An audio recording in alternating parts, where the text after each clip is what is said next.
Caras e caros telespectadores, muito boa noite. Sabem que é um prazer ter-lhes deste lado para mais uma edição do 50 Minutos. Hoje a conversa com o engenheiro Carlos Villanova, Ministro das Infraestruturas, Recursos Naturais e Ambiente. Sr. Ministro, muito boa noite e obrigado por ter aceitado o nosso convite. Como é que caracteriza o estado atual das infraestruturas no país? Boa noite e muito obrigado também pelo convite. As infraestruturas, sabe, em qualquer lado do mundo e muito particularmente em São Tomé e Príncipe, constituem bens que proporcionam o bem-estar às pessoas e que também são fatores de desenvolvimento. Isto para dizer que sem infraestruturas de base, por exemplo, estará comprometido toda e qualquer ação para se proceder a um desenvolvimento harmonioso, sustentável do país. Bom, neste setor das infraestruturas podemos vê-lo de forma sectorial, porque ele é abrangente, é grande como sabe. Nós, no domínio das estradas, portanto, posso dizer que as vias de comunicação são um fator essencial para fazer a ligação das pessoas e dos bens e permitir, portanto, que a comunicação se faça de forma fluida e boa, não perdendo tempo e não danificando também os bens nem os equipamentos. E nesta matéria das estradas, nós em São Tomé e Príncipe temos três tipos, principalmente de estradas. Temos as estradas nacionais, que são três, e temos as estradas secundárias e também temos as estradas terciárias. Um total de cerca de 1.300 km de estrada asfaltada. Portanto, para um país como São Tomé e Príncipe e a forma como ela é distribuída, dá uma percentagem bastante elevada e boa ao nível dos países africanos e, sobretudo, da sub-região. Nas estradas nacionais, com as três, nós andamos por cerca de 135 km de estradas nacionais e asfaltadas. Neste momento, a N1, que é a número 1 por razões óbvias de simbolismo, mas também provavelmente a mais intensa em termos de tráfego, que é a que liga a cidade de São Tomé a Neves e continua. Por causa da movimentação de cargas e de pessoas a que ela está sujeita a uma grande pressão. Quando ela foi concebida, não foi concebida para circulação nas vias de equipamentos, nem em comprimento, nem em peso, que se nota hoje, e aquela que também está em estado menos bom. Eu digo bem em estado menos bom porque ela tem sido fator de intervenções nos últimos tempos e, a um dado momento, tornou-se quase que indispensável mesmo proceder à sua proteção. A proteção na orla costeira, fruto da erosão e das consequências das movimentações climáticas, ela estava em risco de desaparecer, pelo menos em parte, grande parte. De modo que, a partir do quilómetro 15 até Neves, quilómetro 27, procedeu-se aos trabalhos de proteção costeira. Bom, os próprios trabalhos de proteção costeira trouxeram também ainda mais danos à via. Portanto, o Sr. Ministro está a falar dessa última intervenção, né, que salvo erro há 2 anos. Foi sujeita Sim, mais ou menos. Começou em 2012. 2012, com as assinaturas, aqueles procedimentos e o início das obras, levou algum tempo, de facto. Só se priorizou a proteção e não a estrada. Claro, claro, mas era indispensável. Era mesmo necessário fazer isso, porque não se podia fazer as duas coisas em simultâneo. Se ela não está protegida, não está segura, não se pode proceder à preparação do piso. Bom, entretanto, fez-se a sua proteção e para que se repusesse o piso era preciso encontrar financiamento, coisa que nós ainda não temos. Mas a verdade é que procedeu-se a outras demais, portanto, a trabalhos para chegar lá. Quer dizer que hoje nós temos o estudo completo, que já culminou em um projeto novo para aquela via. Neste momento trabalhamos com os parceiros de cooperação no sentido de encontrar mecanismos e vias de financiamento para fazer. Entretanto, cabe ao Governo encontrar meios de tornar a sua transitabilidade o mais fluida possível. Foi o que nós fizemos há sensivelmente 1 ano, mas entre Praia das Conchas e Neves, que estava em muito melhor estado que o restante trouxe, e neste momento estamos a proceder à parte da cidade de São Tomé até a Praia das Conchas, que está em andamento e também assim vamos conseguir melhorar a circulação naquela via. Sr. Ministro, mas, segundo informações, o Governo tem já, digamos, estudos praticamente elaborados para a modernização, digamos assim, dessa Estrada Nacional número 1 até, portanto, a cidade de Neves.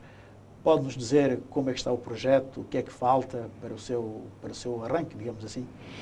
É verdade, nós temos os estudos concluídos, digamos, os estudos que culminaram com a elaboração do novo projeto, um novo traçado para aquela via, e é verdade que não está em fase de execução, porque é preciso agora encontrar, trabalhar nos mecanismos, nos meios, para encontrar e garantir o financiamento para a sua execução. Sabe que este troço é um troço que custará bastante dinheiro, normalmente as estradas não são baratas, mas nós estamos a falar de uma estrada cuja pressão sobre ela e cuja frequência de movimento em termos de equipamentos, bens e pessoas é grande, é elevado, e torna necessário definir uma nova tipologia, coisa que foi feita. E com esta nova tipologia, então, em função do que são os estudos que nós já temos concluídos, foram efetuados com o apoio da União Europeia, nós, junto aos nossos parceiros tradicionais de cooperação, temos estado a procurar mecanismos e formas de financiar este projeto.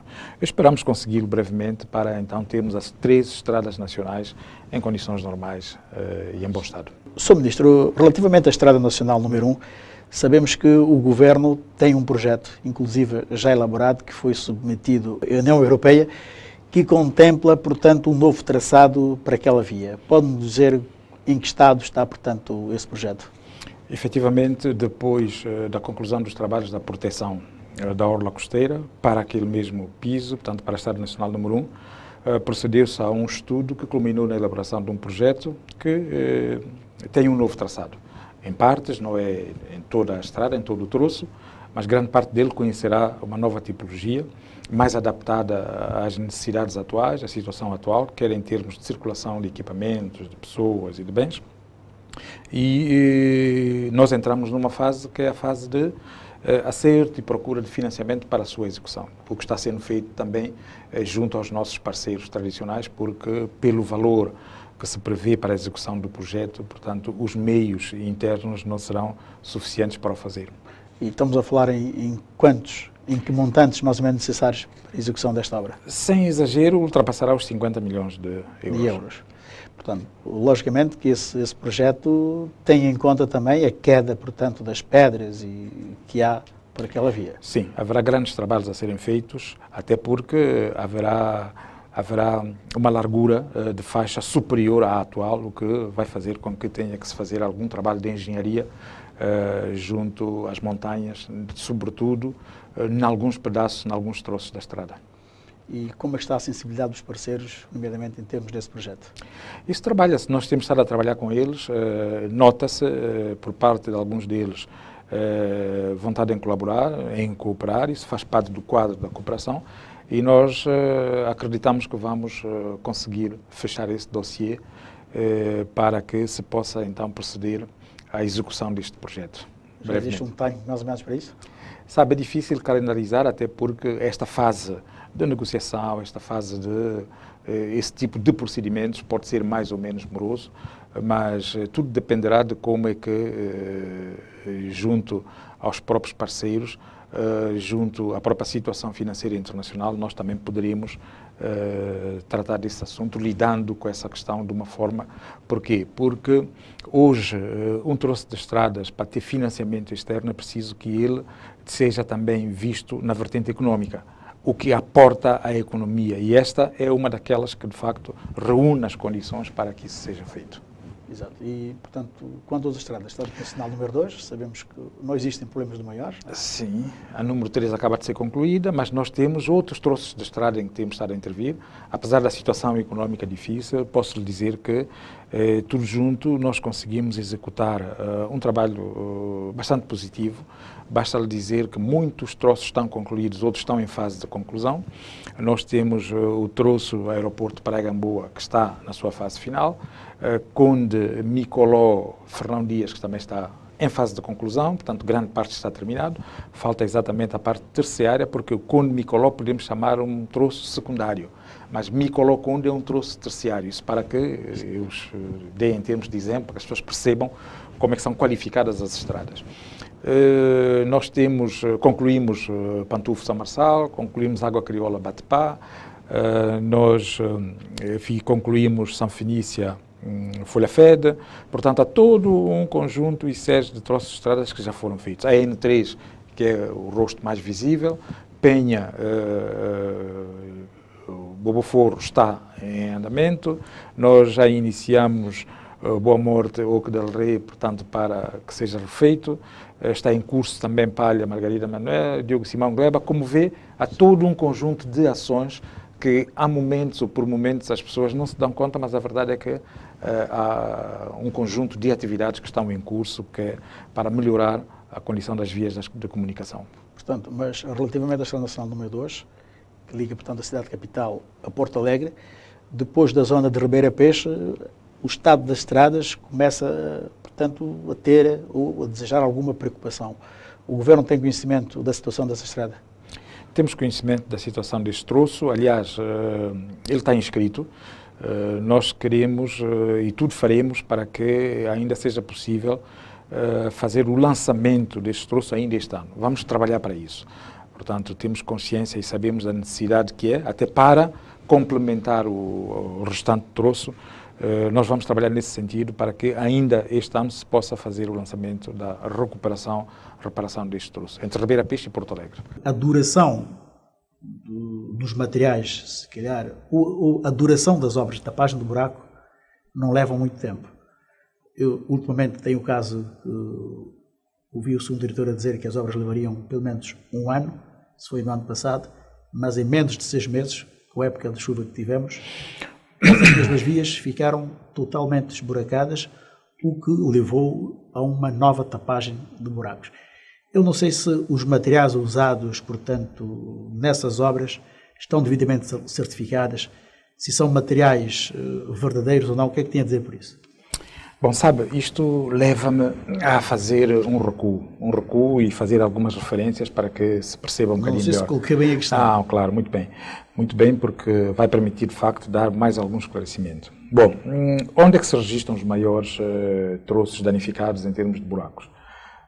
Dentro da cidade capital ou na sua periferia. A Estrada Nacional número 1 é um caso particular que nós vimos e que eu já expliquei por causa da proteção e tudo aquilo. Durante muito tempo não se interviu.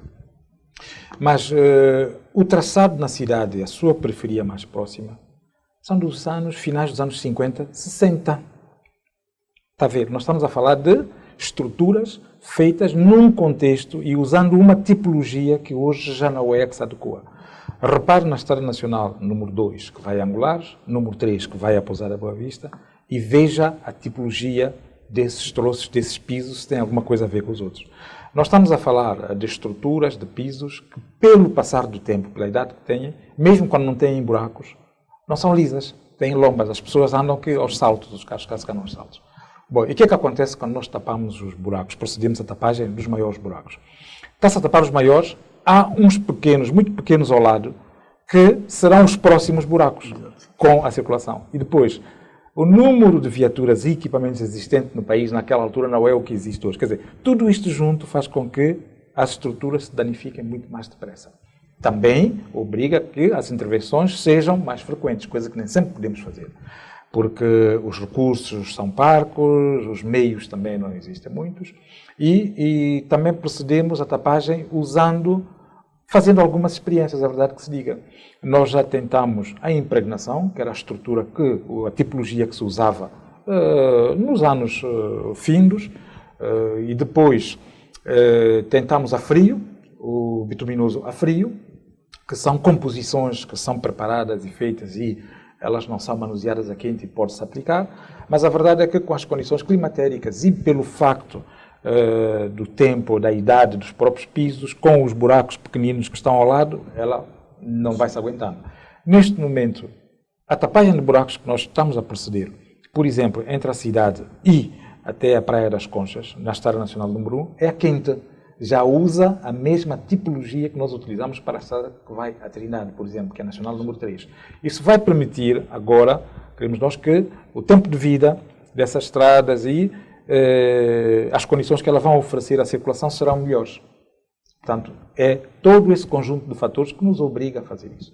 Por outro lado, nós temos que ter em conta sempre a qualidade dos materiais, porque colocar bitume numa estrada, ela é uma composição, leva a agregados, e esses agregados também têm que ser testados. Bom, o nosso laboratório de engenharia civil tem condições de proceder a testes dos materiais, mas não tem condições de proceder a todos os testes, o que faz com que, muitas vezes, nem todos os diagnósticos são os melhores, até porque os agregados não vêm todos da mesma proveniência, não têm a mesma qualidade. Isso, tanto, varia. Mas, uma coisa eu posso assegurar a todos, aqueles que nos seguem, e a população em geral, esforços temos estado a fazer no sentido de melhorar, quer quantitativa, quer qualitativamente, esse tipo de atividades, até porque a frequência com que nós procedemos também a essas tapagens, queremos que ela seja mais longa. E por isso vamos continuar a trabalhar.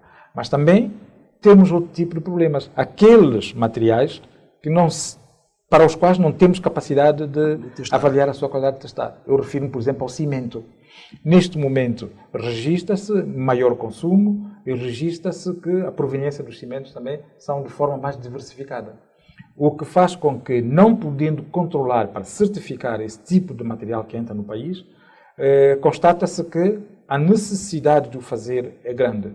E o Governo já tomou, através do Ministério das Infraestruturas, Recursos Naturais e Ambiente, medidas para que, muito brevemente, todo e qualquer cimento que entre no país tenha que ser precedido de documentação adequada, certificação de estruturas homólogas ao nosso laboratório de engenharia civil, com as quais nós temos parceria, dentro do quadro do convênio, e para que nós possamos estar mais tranquilos até termos condições para as quais nós estamos a trabalhar, de fazermos nós próprios os nossos testes.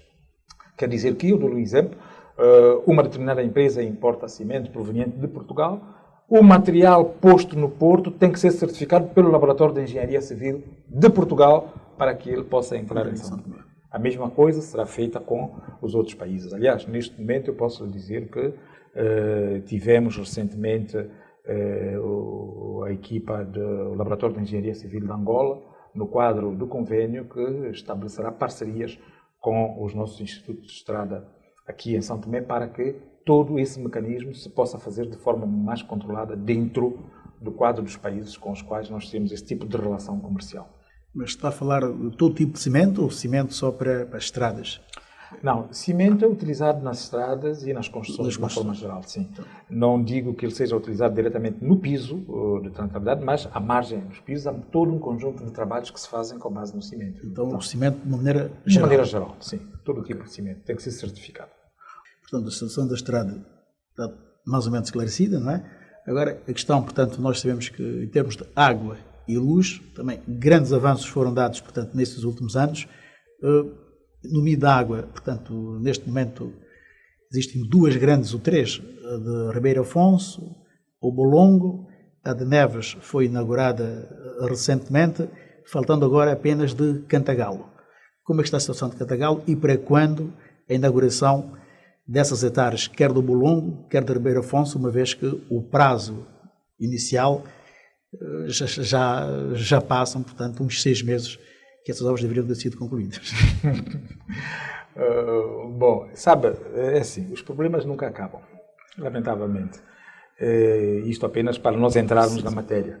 Repara que nas localidades ou nas comunidades onde havia falta de energia, falta de água potável e deficiente via de comunicação nas estradas, quando se procedeu à inauguração da energia elétrica, no mesmo momento estavam a pedir água. E quando se coloca a água, pedem estrada. Portanto, para ver que os problemas são contínuos. E quando tiverem energia, água e estradas, haverá, porque é mesmo assim, é a dinâmica. Claro. É a dinâmica da evolução e a dinâmica do desenvolvimento socioeconómico. Isto para dizer-lhe o quê? Que, de facto, não há, assim, grandes atrasos. Em matéria de energia, nós conseguimos desenvolver um trabalho muito positivo, porque a taxa de penetração neste momento está muito próxima dos 90%. Nós, com a inauguração da Vila de Santa Catarina, nós chegamos ao ponto mais distante a oeste da ilha de São Tomé. Nós, para o sul, chegamos a Angolares, quer dizer, centros urbanos de maior dimensão estão ligados. Nós conseguimos entrar em comunidades agrícolas que outrora não tinham rede de EMAI, hoje, pela primeira vez, têm. Nós conseguimos, portanto, atingir essa cifra de penetração elétrica nesta ordem. Coisa que 2 anos e meio, digamos 3 anos, tornava os 40%. Portanto, quer dizer, que há todo um conjunto de trabalho e de esforço que foi desenvolvido e que está a dar resultados. Se você me dizer que está resolvido o problema, não está totalmente resolvido e certamente nunca estará. Mas é preciso que se façam as coisas. Quer dizer, vamos fazendo e as coisas têm que continuar a ser feitas. Hoje, amanhã e depois têm que continuar a ser feitas. Portanto, em matéria de energia, para dizer que agora as preocupações são outras. As preocupações serão na ordem de proteger as linhas. Nós trabalhamos recentemente ao nível do governo, foi aprovado um normativo que nos permite fazer a seletividade das redes. Quer dizer que, quando, como ainda aconteceu há dias, queda de energia, aos chamados apagões, que não seja total, que seja cingido ao local do problema. Quer dizer, é um poste que caiu, é uma razão inesperada que cria um problema técnico que provoca os apagões, ele fica limitado àquela zona. Portanto, nós vamos brevemente iniciar esse trabalho até ao final do ano, onde nós prevemos terminar os grandes investimentos, os grandes trabalhos em matéria de energia, porque repara que hoje ainda há bastante trabalho em curso, quer em matéria de rede, quer em matéria própria de acompanhamento, de assistência na produção, e depois para que nós possamos pensar noutro tipo de tipologia de produção. Porque nós precisamos também de alterar sob pena de nós não ser comportável. Não ser comportável a produção que nós fazemos hoje, que ela é muito cara e é difícil, e depois também levar o país, porque nós somos um país que defende valores naturais, ecológicos, e é preciso também mostrar ao mundo que, através da proteção do ambiente, nós vamos conseguir mais ganhos, mais melhorias, passando para energias renováveis. Olha, antes de entrar nesse tipo de energias renováveis, queria fazer uma pergunta: se os apagões que têm acontecido já de algum tempo, esta parte, devem a outros fatores, não tem nada a ver com a qualidade dos geradores? Não. Porque se especulou e muito sobre a qualidade dos geradores. Não tem nada a ver com a qualidade dos geradores. Sabe, os geradores são equipamentos mecânicos, eletromecânicos, e funcionam em rotação. E todo equipamento rotativo é submetido a desgaste mecânico, eletromecânico. E é possível que um equipamento conheça avarias. As nossas viaturas têm avarias, os aparelhos de ar-condicionado têm avarias. Isso é suscetível de acontecer. Mas não é por aí que temos vivido as maiores dificuldades. Nós tínhamos grandes problemas de rede de distribuição, mas grandes problemas. Ainda temos alguns.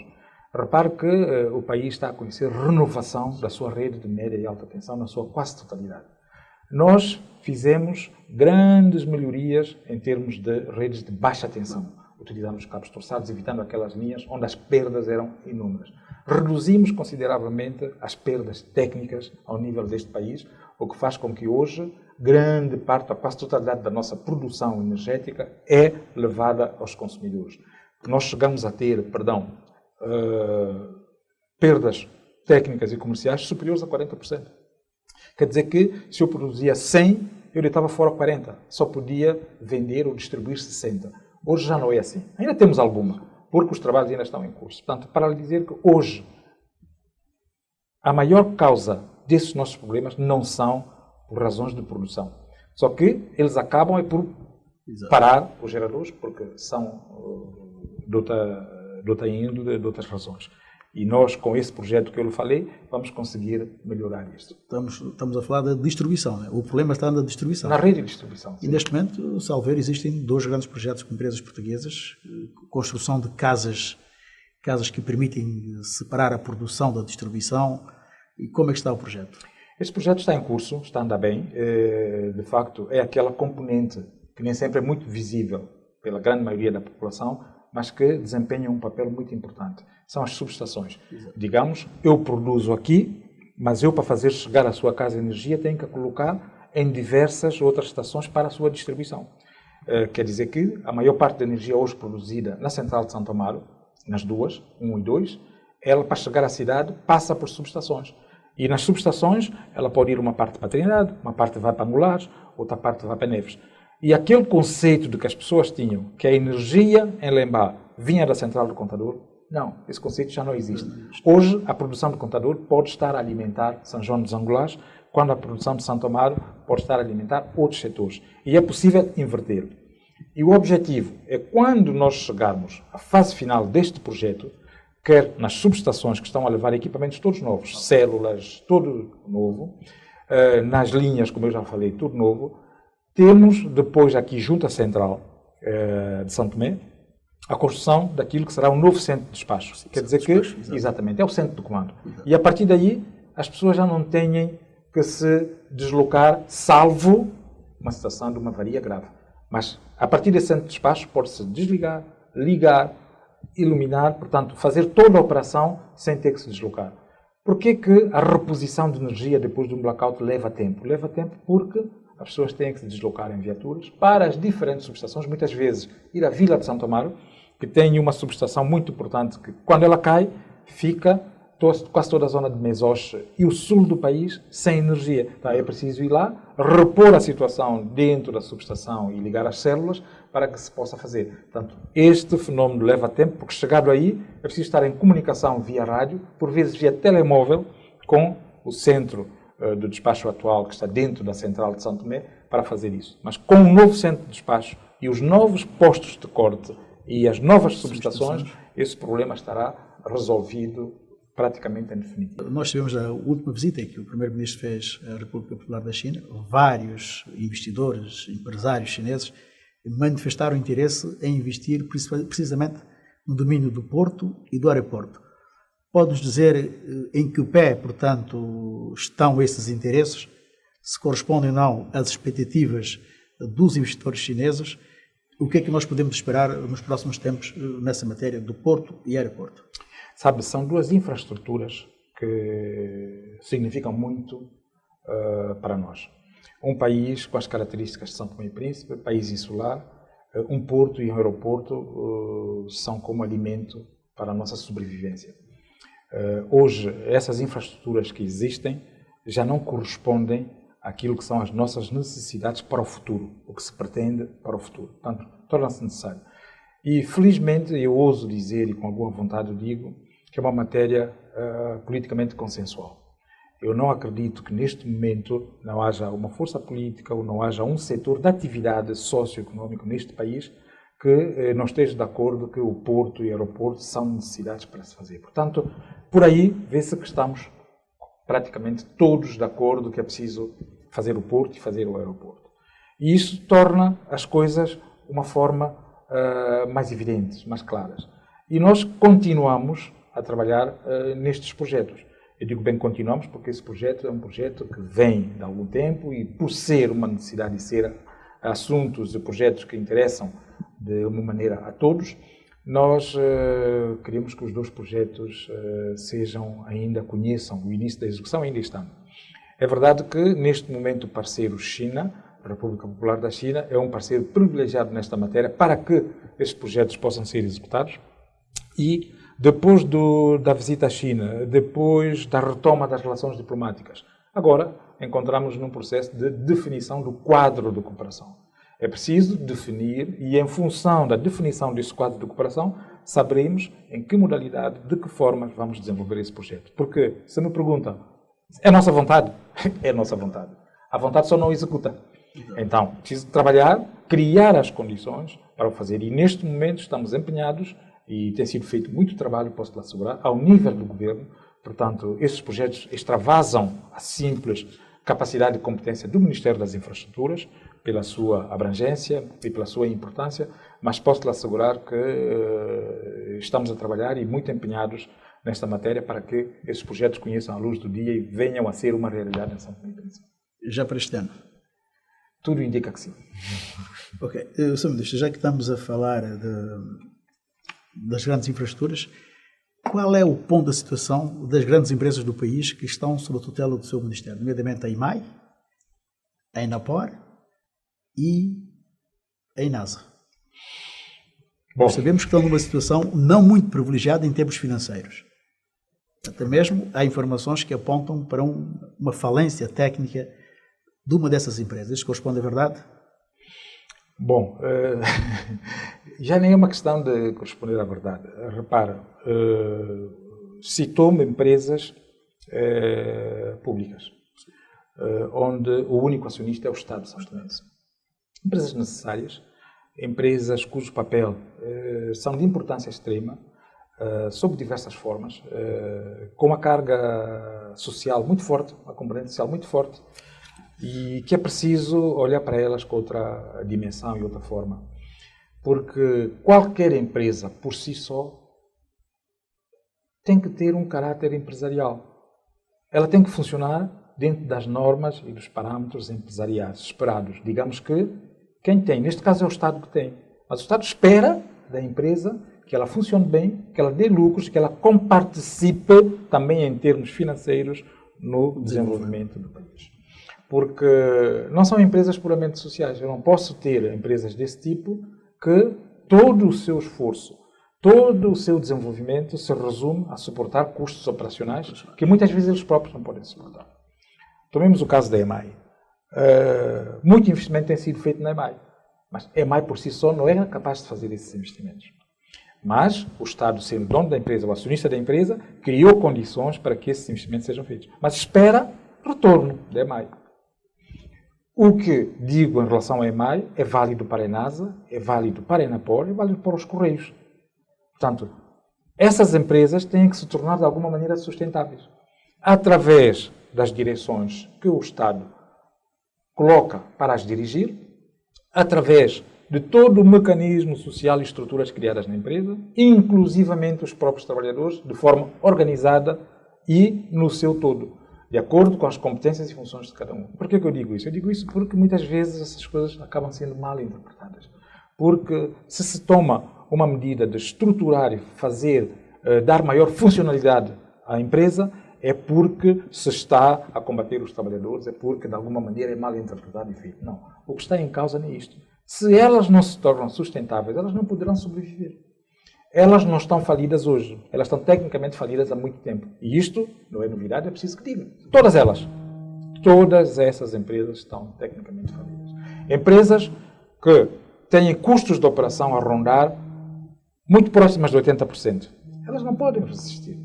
E os rendimentos nem chegam a pagar os salários. Não, não. Quer dizer, aí encontra-se sempre forma de fazer. Aí encontra-se sempre forma de fazer, porque está em causa o trabalhador, a sua subsistência, mas agora a estrutura da sua organização é que não é comportável. Porque ela vai estar constantemente a consumir os seus próprios recursos, a ponto de depois dela não ter mais recursos para sobreviver. E o apelo que nos foi feito recentemente, e eu penso que é a partir daí que tem essa informação, numa das visitas do Banco Mundial, aponta neste sentido. Portanto, temos um relatório preliminar, eu pelo menos tive acesso, que diz que, de facto, que se não se olhar de dentro e não se, de facto, reformar a estrutura e torná-las funcionais de forma sustentável, elas não poderão sobreviver. Porque algumas delas já correm o risco de se tornar irrecuperáveis. E é preciso que se faça qualquer coisa. Isso e então é uma matéria para o governo. Exato. Passa por muitas formas. Pode passar por muitas formas delas. Se calhar é alteração do próprio modelo de gestão. Passar para o setor privado. Com os investidores chineses a bater à porta do país, sabemos que há interesse de vários investidores, mesmo portugueses e chineses, tanto franceses. O governo não puder a hipótese de vir a privatizar uma dessas empresas? Ainda não chegamos lá. Neste momento não é a questão. Este momento, de facto, digo o que lhe disse, é que o problema precisa que se olhe para ele de dentro e que se faça perceber que é necessário fazer isso. Porque é uma das possibilidades. Mas temos que trabalhar no sentido de encontrar formas de poder... Porque é possível. É possível. É possível inverter este cenário. Mas ela só pode ser efetuada com a participação de todos. Sobretudo de todos quantos estão na empresa. Porque eu não acredito que haja um trabalhador dessas empresas que esteja interessado no seu encerramento. Nenhum trabalhador dessa empresa esteja interessado em ver a sua condição de vida diminuída, desde que ela seja efetuada dentro dos parâmetros legais. Porque também é verdade que não se vai recorrer a mecanismos outros dentro da empresa, apesar da tal autonomia que é muito propalada, para se fazer práticas que não são legais. Aí não. Aí é preciso corrigir e temos estado a fazer esse trabalho. Mas da parte do governo terão todo o acompanhamento, todo o suporte para que nós consigamos inverter esse tipo de coisas. E estamos a trabalhar, ultimamente ainda estivemos com os parceiros organizados relativos a essas empresas, fizemos compreender a situação e eu penso que as pessoas estão cientes de que é necessário nós invertermos isto tudo e vamos trabalhar neste sentido. Agora, os diferentes cenários, só depois de uma análise mais profunda ao nível do governo, que nós poderemos saber o que é que se pode fazer. Ok, o Sr. Ministro, uma questão também, fui informado que temos mais ou menos 10 minutos, há uma questão um bocado abrangente, tem a ver, por um lado, com a questão da construção de habitação, o abate indiscriminado de árvores, que embora não sendo apenas da sua tutela, ou seja, da tutela do seu Ministério, portanto, a extração gerada de inertes, quer na praia e também nos rios. Temos a questão do abate indiscriminado de árvores para construção, isto falando em termos apenas de construção, estamos a falar de construções habitacionais. O que é que nós podemos esperar para o campo habitacional? Sabemos que a população está a crescer, as pessoas têm cada vez mais necessidades de construir, muita gente está a optar por casas de madeira, outras por casas de betão, ou seja, cimento, e, quer dizer, há toda uma conjuntura, diria, negra nesse domínio. Desde logo a questão do próprio ordenamento, ou espaço próprio para essas construções. Como é que, portanto, explica toda a situação? Fiz assim a pressa porque estamos com pouco tempo. Sim, e isto vai fazer com que, de facto, se calhar falemos de uma forma abrangente. Repare numa coisa, tudo isto que falou está interligado. As casas, mecanismos de habitação, preocupação do governo, sempre foi, faz parte do programa do governo. E também estamos a trabalhar, temos esses dossiês em cima da mesa para que também, ainda neste mandato, e se possível este ano, nós iniciemos a construção de casas. Bom, este é um setor que também tem que ser, de alguma maneira, criados mecanismos que permitam ao próprio setor privado também se ocupar disso. Porque, repara, o Estado fez uma experiência nessa matéria e os resultados são aqueles que nós conhecemos. Você me dirá, não, se calhar o mecanismo comercial não foi o melhor. Bom, em causa muitas coisas, mas a verdade é que temos que encontrar mecanismos... Esse modelo não foi mais adequado. Não foi mais adequado, minimizou, mas não resolveu os problemas, mas nós temos esse programa e vamos avançar com esse programa. Na altura definiremos, explicaremos em que condições ele será feito, mas vai ser feito. E depois, repara, há várias atividades também que nós iniciamos e que muitas vezes não se dá conta, já tendo em conta isto. Tivemos projetos pilotos utilizando materiais alternativos à madeira, ao cimento e à areia, para, na possibilidade de ver se eles seriam aplicados e massificados na sua utilização para a construção de novas habitações, mesmo no foro privado. Nem todos eles deram o resultado que esperávamos. Eu posso lhe dizer que da parte do governo houve sempre a necessidade com os seus parceiros de desenvolvimento que conduziram o projeto para que se selecionasse previamente empresas de média capacidade para integrarem o projeto e acompanharem e serem elas próprias a desenvolver o projeto.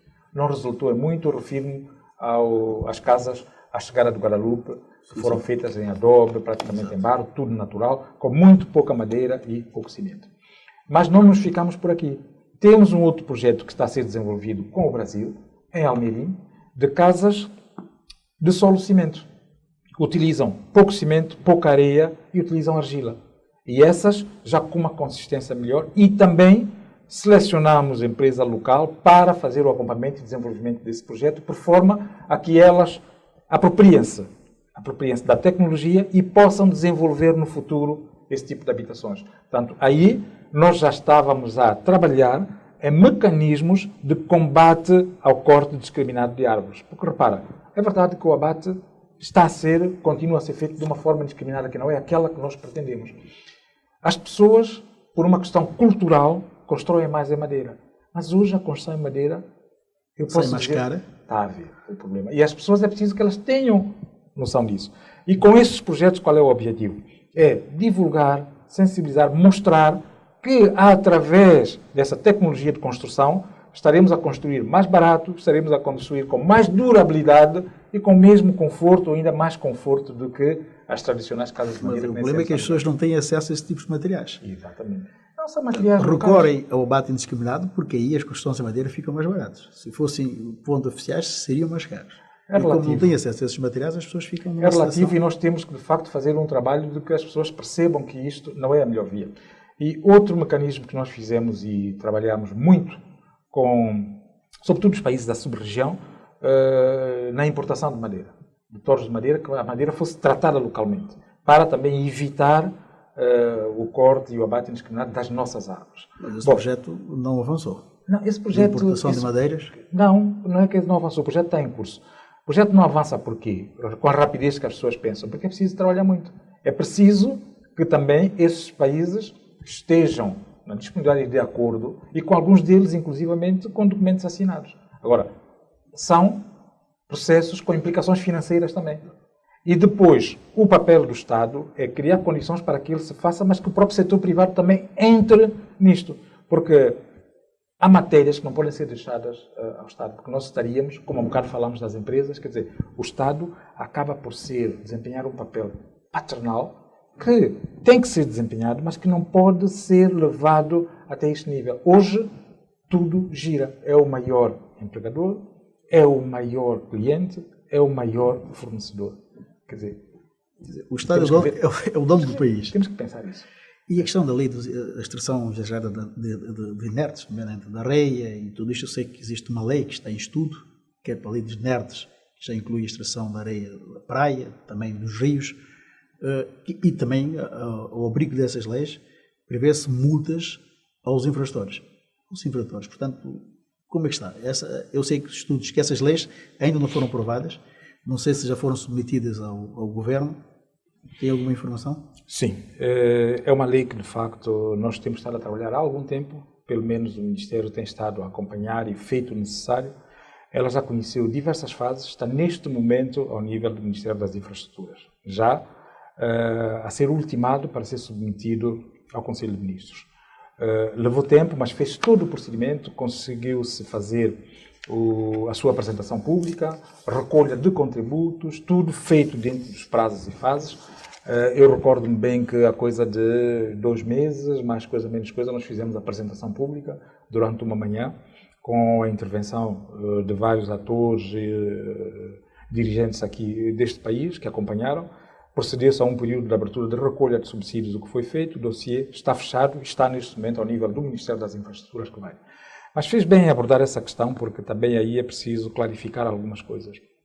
Bom, nós conseguimos fazer com que se minimizasse os danos causados pela extração ilegal e tal das praias, quer dizer, depois, de facto, nós temos avançado bastante na destruição de algumas delas. Hoje a extração faz-se ao largo, dentro da Bahia, mas eu quero que as pessoas saibam que há estudos que permitem que essa extração seja feita. Talvez os equipamentos não sejam os mais adequados, mas agora, neste momento, repare que se nós não procedermos à extração por esta via, não haveria areia praticamente no país. Iniciamos estudos também para a produção de areia mecânica, através, quando se faz o tratamento da pedra e dos outros inertes, produzir também areia. Há uma entidade privada que já faz essa experiência, nós temos conhecimento, mas ao nível do ambiente nós temos também e vamos entrar para um estudo mais aprofundado. A extração por sucção no mar é feita também com estudos, temos estudos em matéria do ambiente que permitem e definem os locais onde essa extração pode ser feita. Portanto, nós temos outro local que também poderá ser feito a extração por esta via. E vamos desenvolver também muito brevemente a produção da areia mecânica, tendo em conta o futuro próximo do desenvolvimento das grandes obras que aí venham em matéria de produção de areia, para também aliviar um bocadinho a extração que seja só marinha. Porque a areia que vem do mar, quando a pressão é muito grande, digamos, a procura é muito grande, ela não tem tempo de curar-se, de ser suficientemente tratada, e ela vai para a construção em condições menos adequadas, digamos, com sal, salgada, quer dizer, põe em causa outro tipo de coisas. Isso tudo está a ser feito. Portanto, vê que é um pacote, é um mecanismo grande e nós estamos a trabalhar nesse sentido. E depois, outro assunto que não é menos importante, o Ministério das Infraestruturas não tem competências para autorizar extrações de areia. Quer dizer, eu soube, ouvi, fui submetido quase que a um tratamento de choque Quando se vê extrações que não são ilegais porque são extrações de alguma forma autorizadas, são situações em que há conhecimento ao nível das autoridades do país, porque elas estão protegidas por militares, mas essa autorização não é dada pelo Ministério das Infraestruturas. Portanto, quando se conota o Ministério das Infraestruturas, nós temos um papel de opinar, de dar pareceres, fazer estudos e dizer é possível fazer-se aqui, não é possível fazer-se aqui. E, portanto, o Ministro não autoriza, nunca autorizou e não vai autorizar, salvo se a necessidade e as condições de que o Governo precise, assim o façam. Está a perceber? Portanto, a extração que tem acontecido, que se tem visto, ela está a ser feita de forma autorizada, mas o que se passa é que não é o Ministério das Infraestruturas o que tem a competência de autorizar. Portanto, qualquer cidadão atento dos últimos acontecimentos nessa matéria da areia e das decisões que o Governo tomou sabe que o Ministério das Infraestruturas não autoriza. O que eu não queria deixar de perguntar é o facto de haver muitas reclamações que apontam no sentido da existência de algum bloqueio administrativo, burocrático, para impedir que investimentos privados, quer estrangeiros, quer nacionais, no sector das infraestruturas, se avancem. Essas reclamações ou essas abordagens correspondem à verdade? Tem algum conhecimento, alguma força de bloqueio neste sentido? Bom, ao nível das infraestruturas ou ao nível do país em geral? Quer dizer, neste caso, ao nível das infraestruturas. Eu falo de investimentos privados para o setor da habitação, energias renováveis, que são os mais frequentes. Bom, está bem. Repare assim, eu tentei clarificar a situação, porquê? Porque nós nos confrontamos, de facto, com duas linguagens quase que diferentes neste país. Uma é a linguagem da abertura e da atração que o governo promove para que o investimento privado se realize, e o outro fator é a máquina obsoleta que é a nossa administração. Nós temos uma administração que tem hábitos que vêm de trás, de muito tempo. Não se adequou suficientemente no tempo.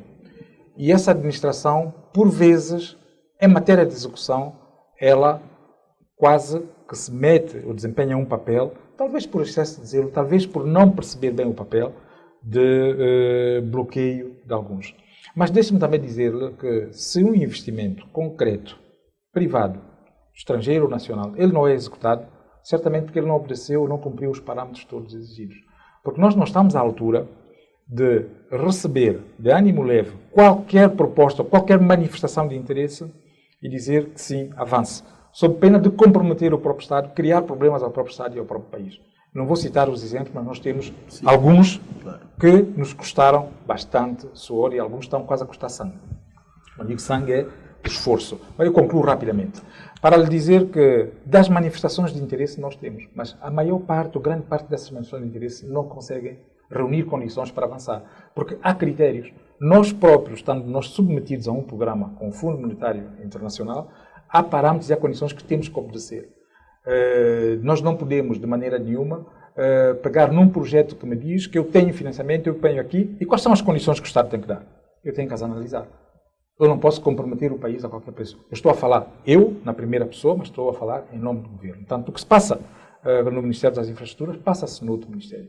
Até porque qualquer projeto também que nos seja submetido em matéria do nosso Ministério, ele é avaliado tecnicamente, mas depois tem que ser submetido a um outro Ministério que tratará dos procedimentos em matéria de a sua execução, porque nós não temos também essas faculdades. Sr. Ministro, gostaríamos de poder ficar mais tempo consigo, mas os 50 minutos chegaram ao fim e assim despedimos desta segunda edição deste novo programa da TVS. A todos, o nosso muito obrigado e